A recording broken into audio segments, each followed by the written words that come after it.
What's up, YouTube? I'm Taylor and I hate mosquitoes. Welcome back to the channel.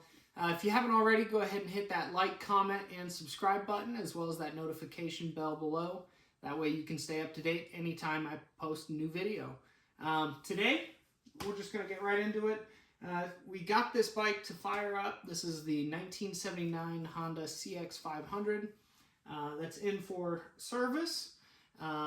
Hopefully you guys have been following along with this new series I've been doing. Diving into these bikes a little bit more that come into my garage in need of a little bit of love. But as you saw in the last video, we got this thing to fire up and idle. However, anytime I gave it any throttle whatsoever, the bike would immediately die, which leads me to believe that the float valve is probably stuck and it's getting too much fuel, therefore drowning out the spark and killing the motor. So we're going to go ahead and pull these carbs. We have carb rebuild kits to completely redo them.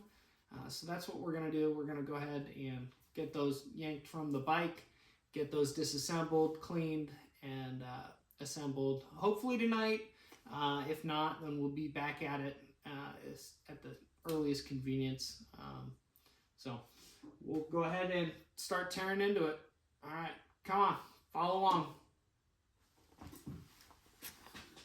Okay, so what we're looking at here is the throttle linkage for the throttle cables. When you rotate the handlebar grips, that actuator mechanism opens and closes like so. Now we have to get the throttle cables out of that before we can go ahead and pull the carbs. But it looks like, let's see, we got the choke mechanism, which really isn't doing a whole lot. So that's the choke cable up top that's moving. However, it's not opening and closing that choke correctly. So we have to figure that one out. Know that that's going to be somewhat of an issue. But other than that, I believe the only thing holding these carbs onto, or this carb assembly on the bike, is the intake manifold, which is hard as a rock and cracking.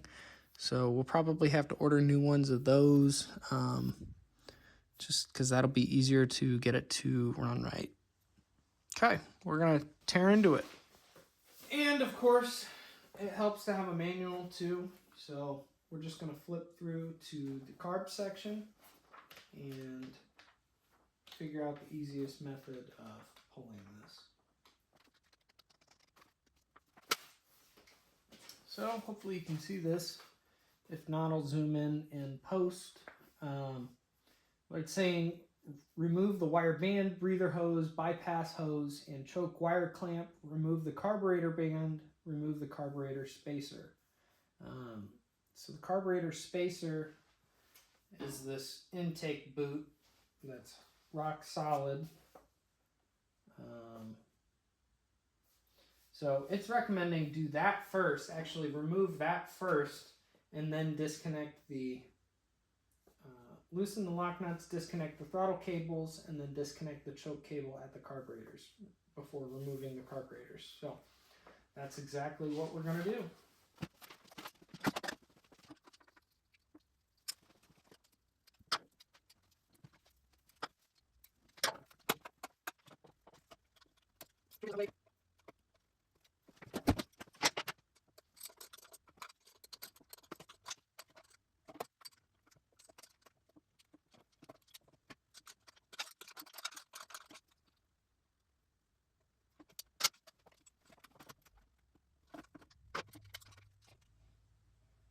And something that I always forget to do is empty the fuel bowls before you start doing this, because it makes a mess every time, and then you are wearing the fuel, like so.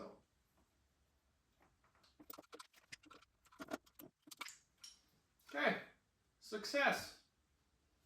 Now to clean up this mess and start the disassembly process. Now I have the carbs apart. Now, something that I probably did wrong, you know, more or less, there's different trains of thoughts.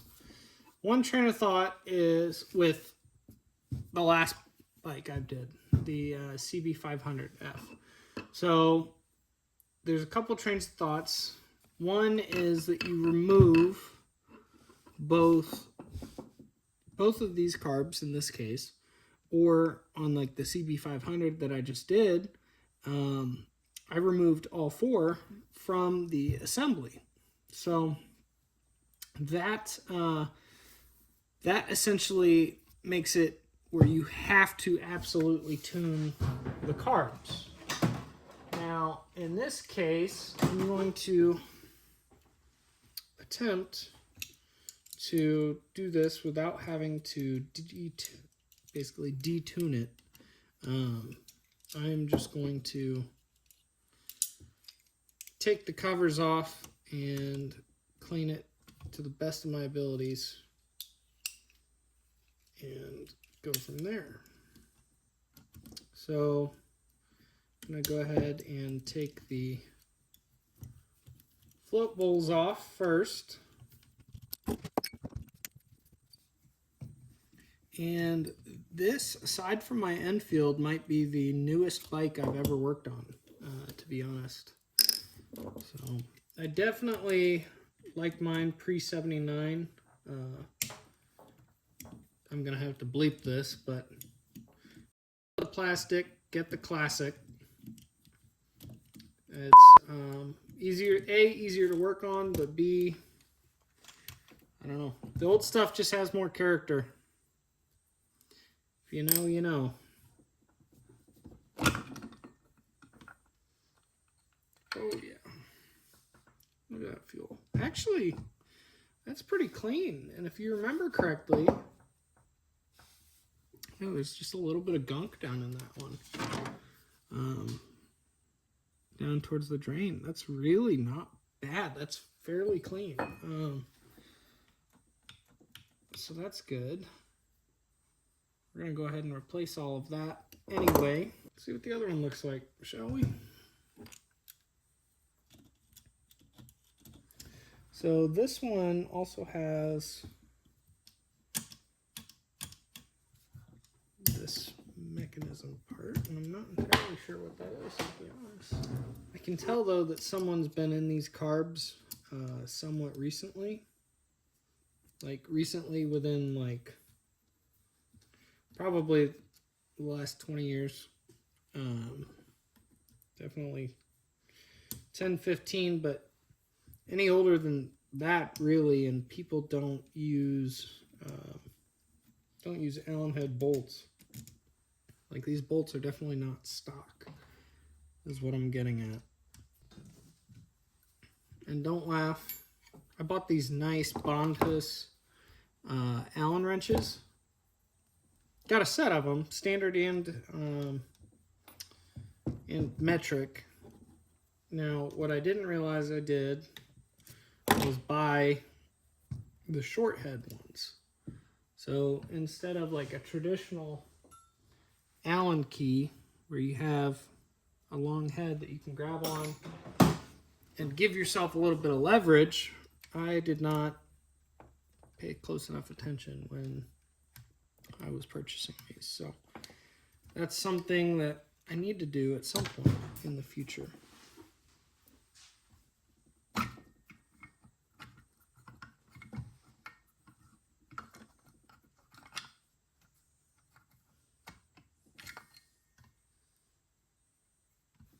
Okay, that one has a little bit more crud in the bottom of it, but really overall not bad.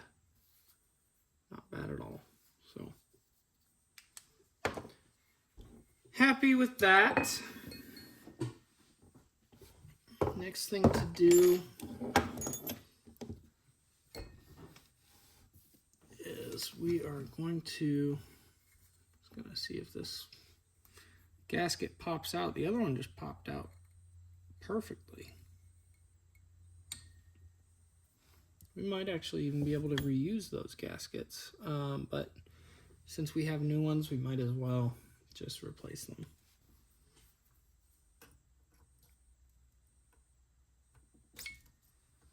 See how easy that popped out? Don't want to lose the jets.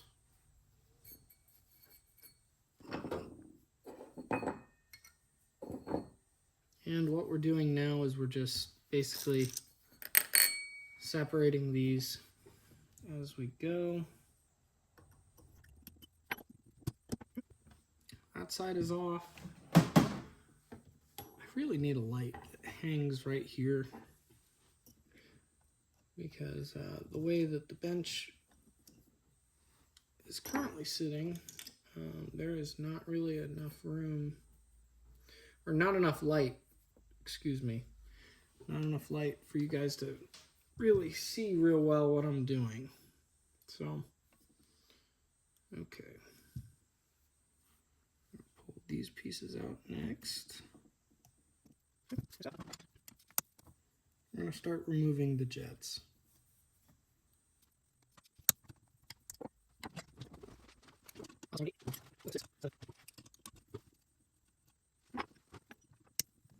You know, I just realized I could probably film this from the other side. I just have to slide down, which I very well may do. However, it's not quite as picturesque of a shot. And although I'm doing this to try to help people, I still try to have an aesthetically pleasing shot when I'm filming. That's probably my film school background. But, okay, that should be everything from that side. Let's go ahead and pull it from this side. Looks like we've got, for the vacuum tops, just have a couple here.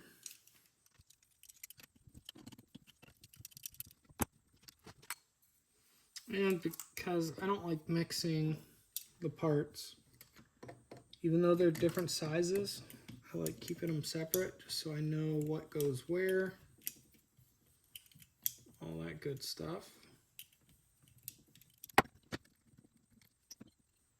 Okay, here's the top of that. And here's our actual slide. So that's cool to see.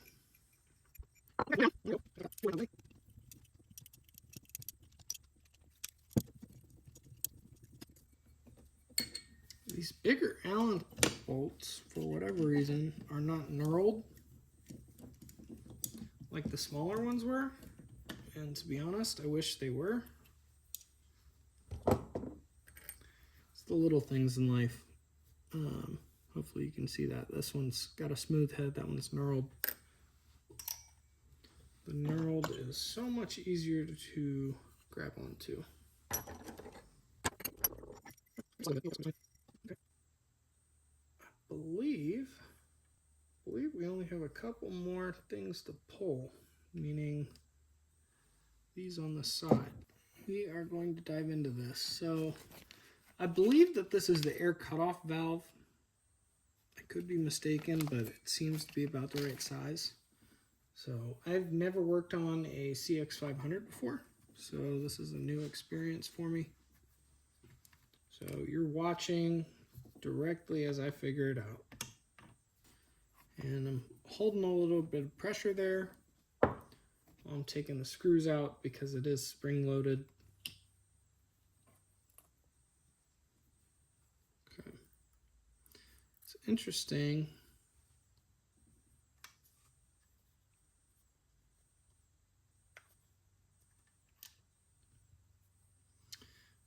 Okay, so just off the bat, I mean, this might be a little bit hard, but it does seem to be in fairly decent shape. There's a little bit of crust around the edges. Definitely some residue.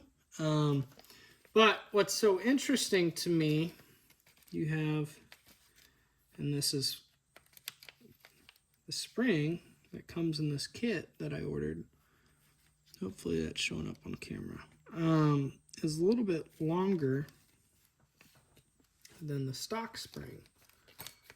So that's new to me. So we're just going to get in here. Hopefully we can get that off.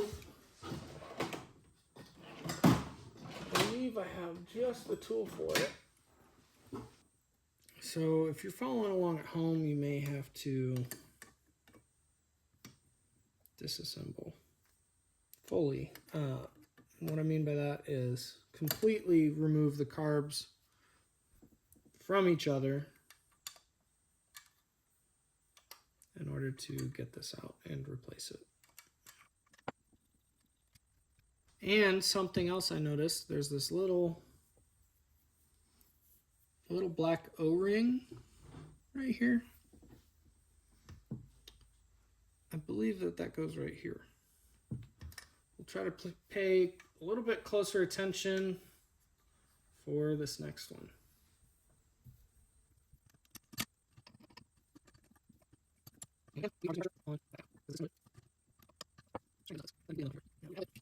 That plate's off. Spring is out. So if you can see in there, as I remove this, actually, yeah, there's the O-ring right there. So that's exactly where that goes.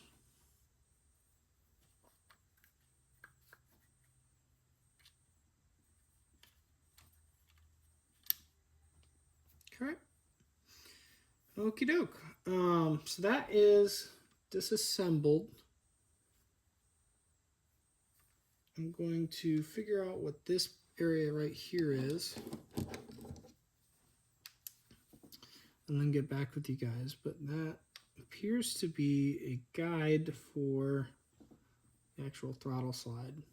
So I don't know that actually has to be removed.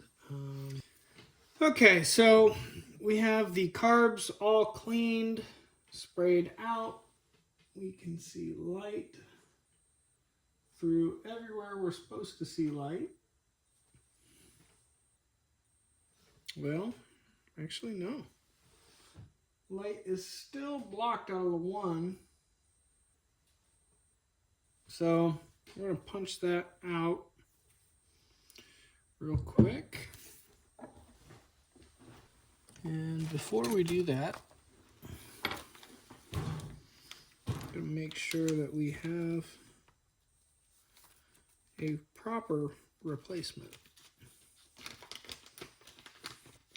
I think that what we're looking at here is that replacement. But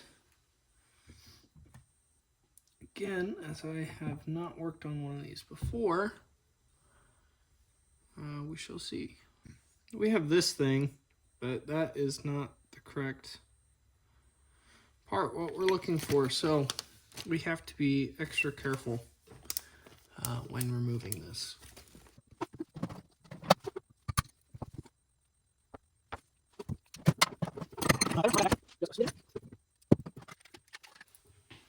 Okay, so we have this piece down in here that gets unthreaded. Looks like that is one of the emulsion tubes. So I'm going to get that cleaned out pretty good. That can get dropped back in here and screwed back in. Go ahead and, just for the sake of doing everything evenly, go ahead and remove this one too. That one's good.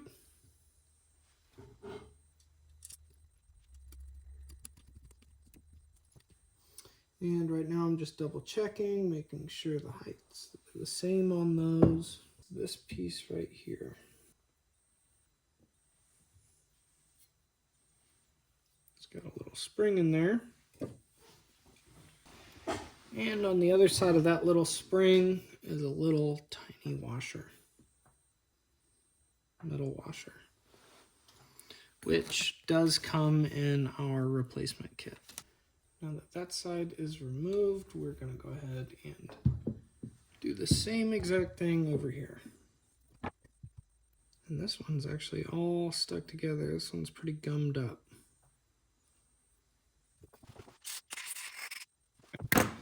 Now we have it all disassembled, or as far as we're going with it anyway. So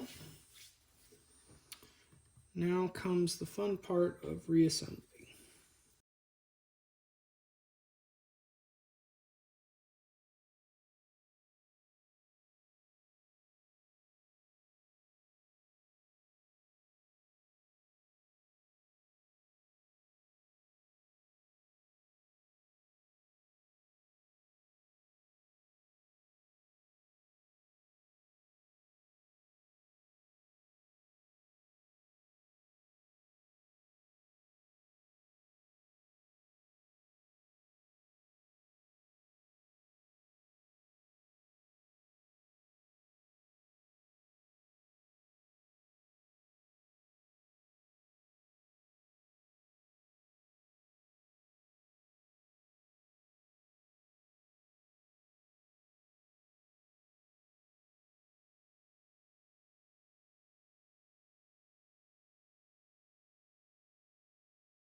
Okay, so basically what I can gather from my research, the jets that came in the carb being 78 and 112, if I'm remembering correctly. Yeah, 78 and 112. That is the stock jet sizing. That being said, we're just going to go ahead and put the ones that were on the bike back in. If need be, we can always pull the carb assembly and put those stock size jets back into the carburetors. That way we can make sure that we have a good basis of where to start from. Okay, so then you've got this little black rubber piece that plugs this like so, and then that's good to go. Okay, we're going to move on to the other carb now. Do the same exact thing. And reuse the jets that were on the bike.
We have the carburetor assembly all together. We figured out how the choke mechanism attaches, or the choke cable attaches. It just kind of gets clamped right in here.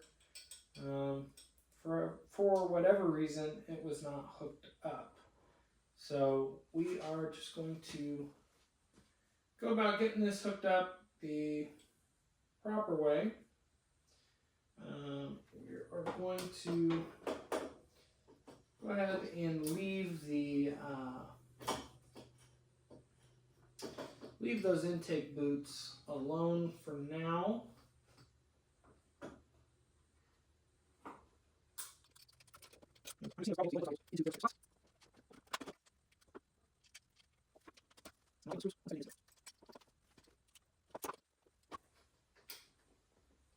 And I believe that the closed one is easier to attach, so I'm going to do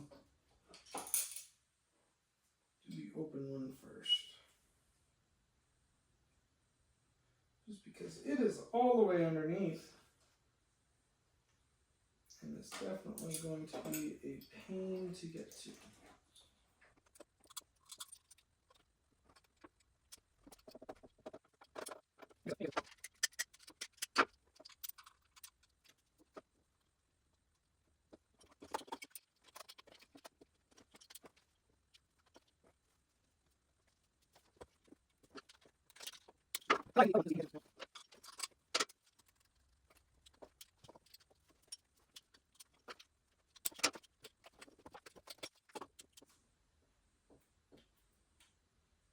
So I think the trick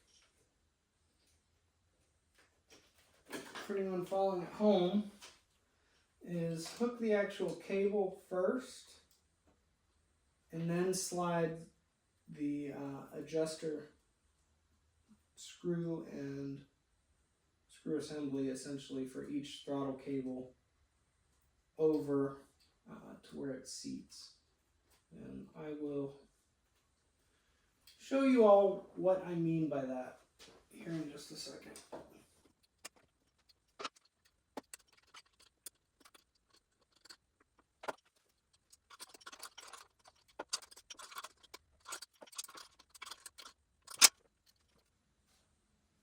Okay, and then the last thing that we do is go ahead and get the choke cable on. But to do that, we will, hang on, go ahead and snap these carbs back in. I'll show you what I just did. As this actuator mechanism works, the actual cables themselves sit in there. If you follow my finger there, and the other one is on the other side. Bit hard to see. Anyway, once you get the cables hooked on to that actuator mechanism, then you can go ahead and snake the actual adjuster mechanism, adjuster bolt and nuts around those little arms. Then go ahead and tighten that up. So right now, throttle is working like it should.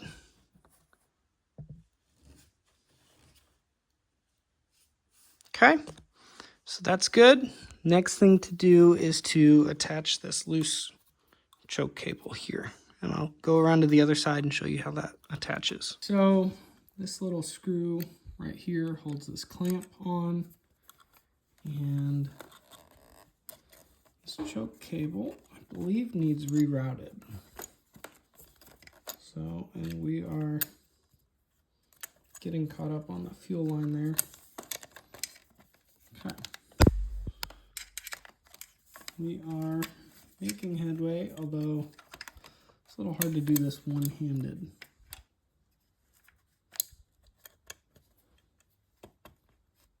So how I think that works, because there's going to be pressure on that cable, there's a little bit of a ledge there on the very tip. You can see that. I believe that how this works is that little nib sits in there like so. Obviously that'll get screwed down once the actual cable is attached to the mechanism down there. So I'm going to go ahead and attach, excuse me, I didn't mean to hit the camera. I'm going to go ahead and attach that cable down here, route that underneath this bridge that ties the two carbs together. That way it doesn't drag, as I see that being an issue just with the way it is right now. I'll go ahead and tighten up these clamps for the carb intakes, and we should be wrapping it up for the evening.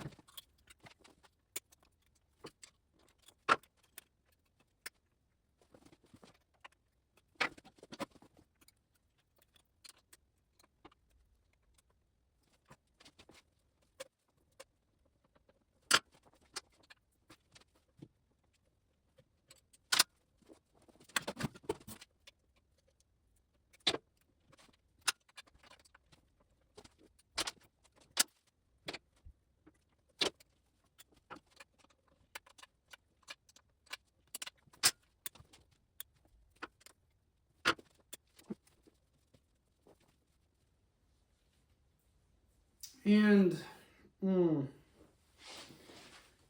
cannot believe I'm saying this, because I read the book and it specifically said, do not mix up the open and closed cables. Guess what I did? Give you one guess. If you guessed open and closed cables swapped, you'd be right. So gotta fix that. The easiest way to do that is to pull the carb assembly back off. So I'm gonna go ahead and do that, get the cables swapped so it's actually opening instead of closing, and then we'll pick up from there.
Okay, so that's all done now.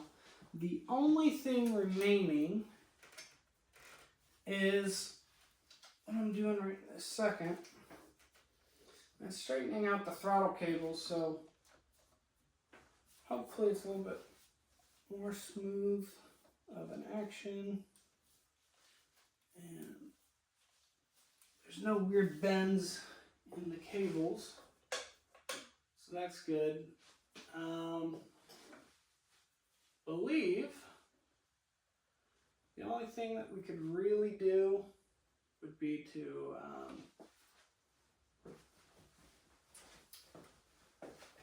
essentially, we're going to try to stretch this cable a little bit. Trying to get a quicker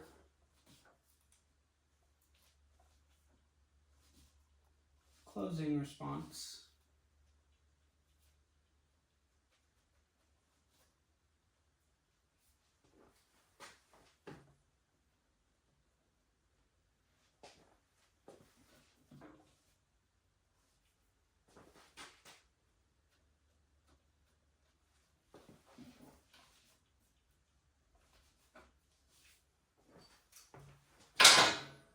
So what we just figured out was that the cables themselves just need lubricated.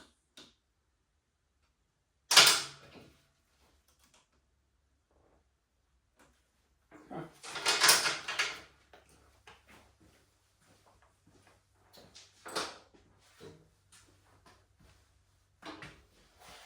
Alrighty, so we have the carburetor assembly back on the bike, which is awesome. Everything's working as it should. The throttle cables just need a little bit of lube. Choke mechanism, we bent the tab that it sits on, so now we have a functioning choke that works just like it should, which is awesome. I mean, for all intents and purposes, the choke does work. So we're gonna run it. I appreciate you guys tuning in to another episode of In for Service. I hope you enjoyed. If you did, hit that like button down below. If you didn't enjoy it, hit the dislike button. Leave a comment. Tell me what you liked, what you didn't like, how I'm doing, if you're enjoying the content.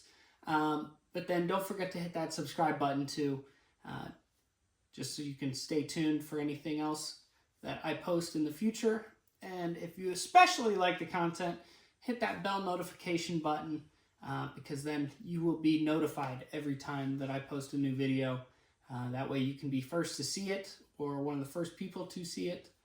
But yeah, just to recap, we got the carb assembly all rebuilt tonight and reinstalled on the bike itself. So that's exciting. Hopefully she fires right up and idles and, you know, accelerates on the lift just with blips of the throttle, just like she's supposed to. If that all goes according to plan, then we'll go ahead and start tackling the front brake. That way we can take her out for a test ride.